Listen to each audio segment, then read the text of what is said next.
Hello everyone and welcome to the third episode of the Road to World Champion. And in this video we are going to be taking a look at the third game of Aeroflot Open 2025. So I was playing black against Kukhmazov Arsen. He is a little bit higher rated than me. So yeah, let's take a look at the game. Goes d4 and I go e6, kind of inviting him to the French defense. If he went e4, I would go b5. This is the French defense. I'm comfortable with it, so I can like get him into the French. So I go e6, kind of inviting him, but he doesn't go e4. He goes c4. I go d5, knight f3, knight f6, we get g3, bishop d4 check, bishop d2, this all standard.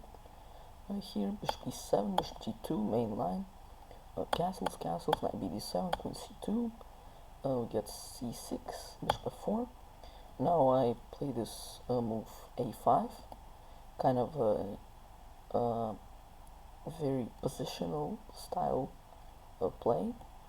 Another move to consider here is b6.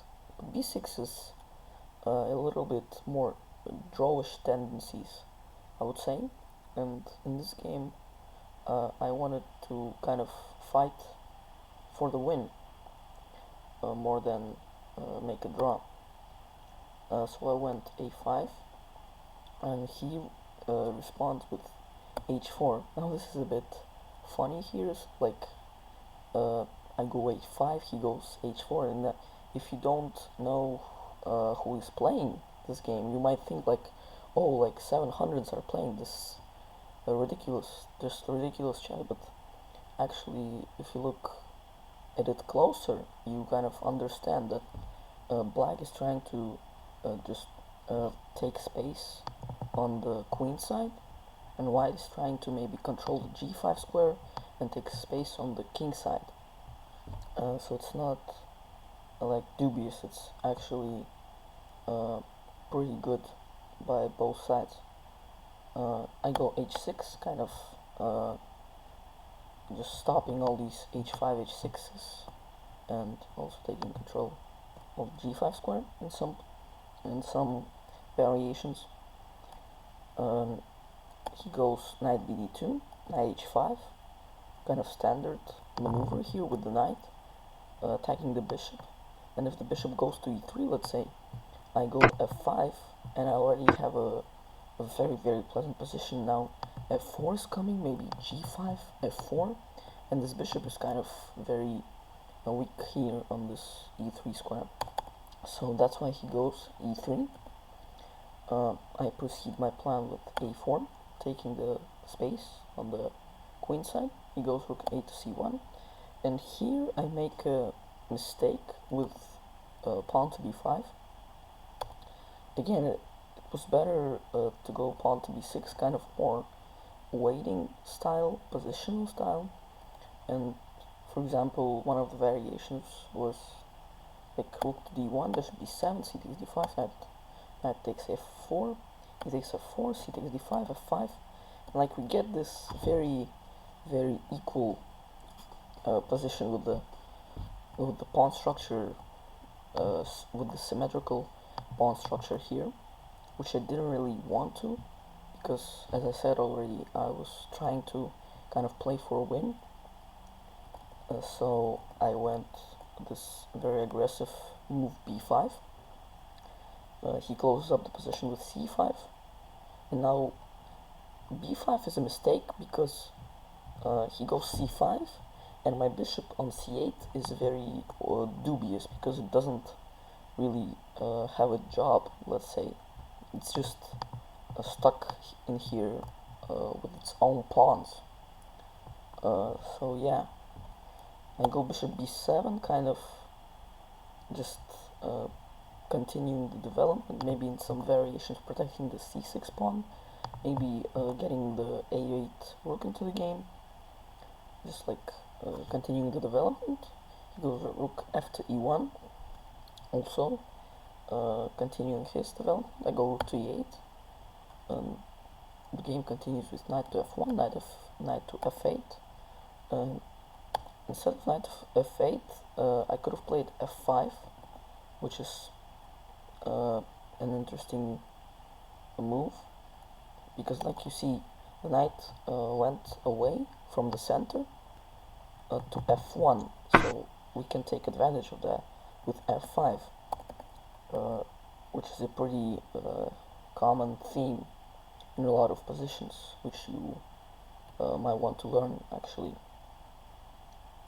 And so yeah, this was a bit better than what I played in the game with knight f8, but okay, it's not that bad. He goes queen e2, now I go f5. He goes knight to e5, knight f6. He goes h5 here, and already here my position is not that good, because like my bishop is stuck here, right? I don't really have play on the queen side, because like, for example, if I go a3, he just goes b3 himself, and like I can't break through, right? And if I try to go for something like b4 and b3, he would just go a3 then himself, and like I'm just stuck on the queen side. And on the king side, it's kind of the same thing. I can't go g5 because he then would just take en passant, and my king would be very vulnerable to some attacks, because he has the very strong knight on e5. Also, this bishop is always attacking the pawn on h6, so yeah, it's not a very pleasant position to play.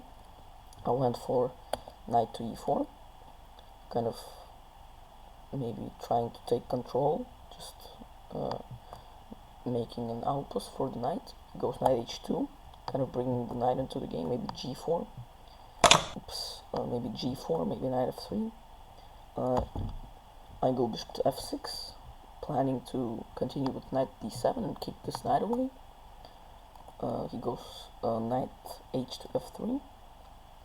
And here I'm kind of struggling to find good moves. I go rook to e7, kind of preparing queen to e8, and then maybe attacking the h5 pawn.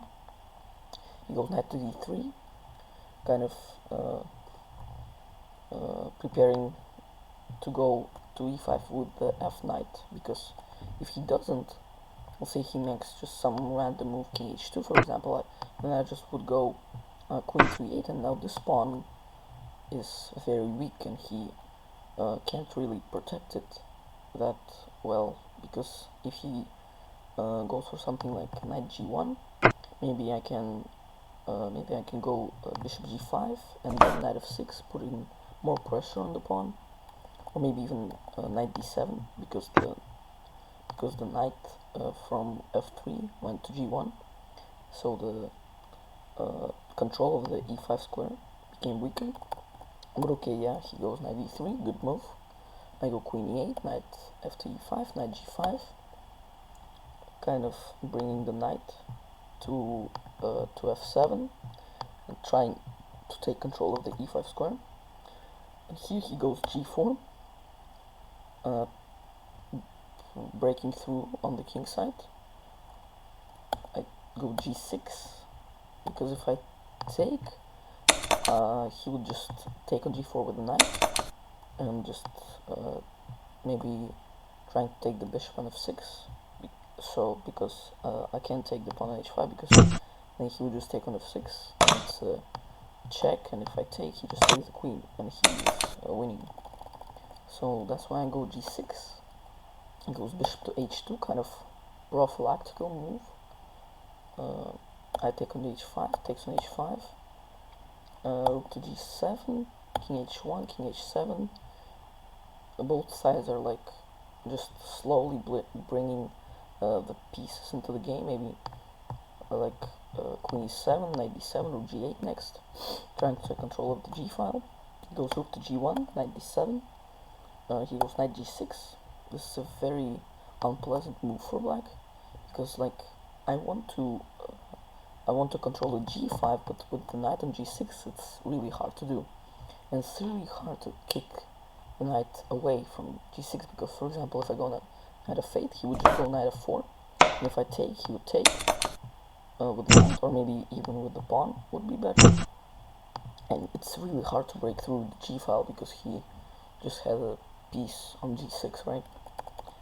So yeah, that's why I go queen f7, goes bishop d6, kind of bringing the bishop into the game because it was not really doing anything on h2. So yeah, bishop d6, knight e4, kind of attacking the bishop. Bishop f4, rook a g8, bringing the rook into the game. F3, knight g5, bishop d6, bishop c8. It's already a very tough position for black to play. Maybe better was queen e8, but not really easy to understand with knight f7, yeah. But yeah, not really easy. Bishop c8, kind of just trying to make this bishop work. He goes f4, knight e4, takes, knight d5, takes, f takes e5. And here I understood that if I don't go queen f3 check, he's just gonna go rook to f1, and like just control both of the f and g files, and my position will be just straight up horrible, because like none of my pieces have a move. Like this bishop is stuck, this knight is stuck, the queen would be stuck on e8, the rooks would be stuck, the king would be stuck, like the whole position is just collapsing. So I went queen f3 check, last hope, takes, rook f1, rook f7, protecting the pawn on f3, knight f4, rook g5, yeah, trying to create some counterplay, but it's really hard.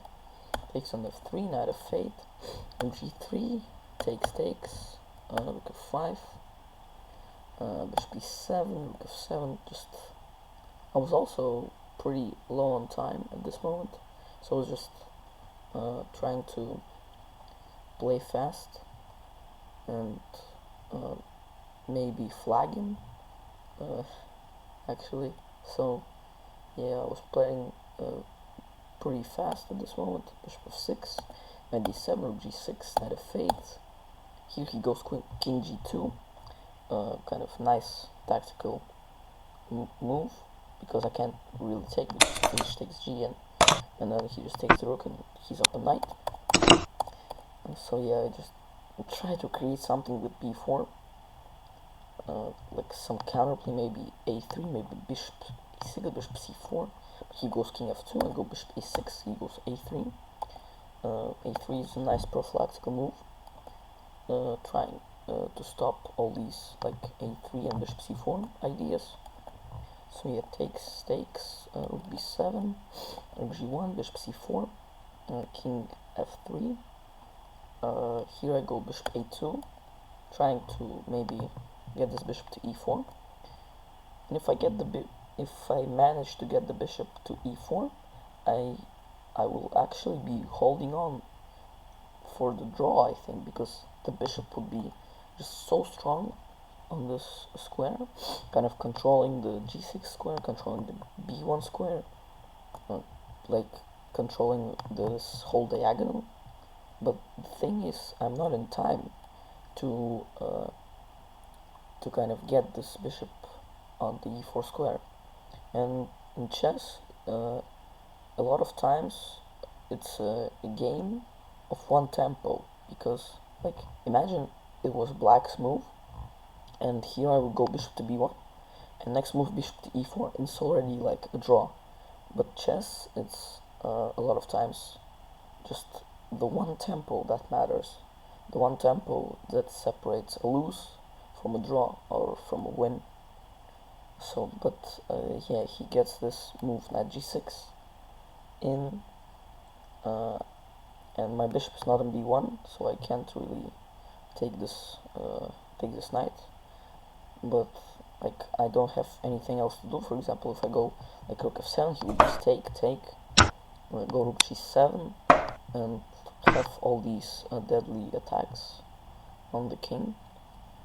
Yeah, so can't really go rook f7, can't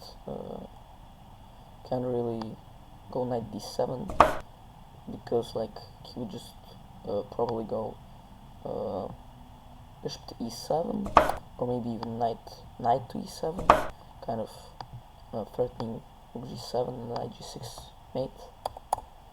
So yeah, I take, he takes, king g8, rook h1, and here I unfortunately resign the game because the pawn on h6 cannot be protected, just falling down, and after that I can't really stop rook to h8, checkmate. Yeah, very unfortunate loss, but yeah, I'll train, I'll come back stronger. So thank you guys for watching, and see you in the next episode.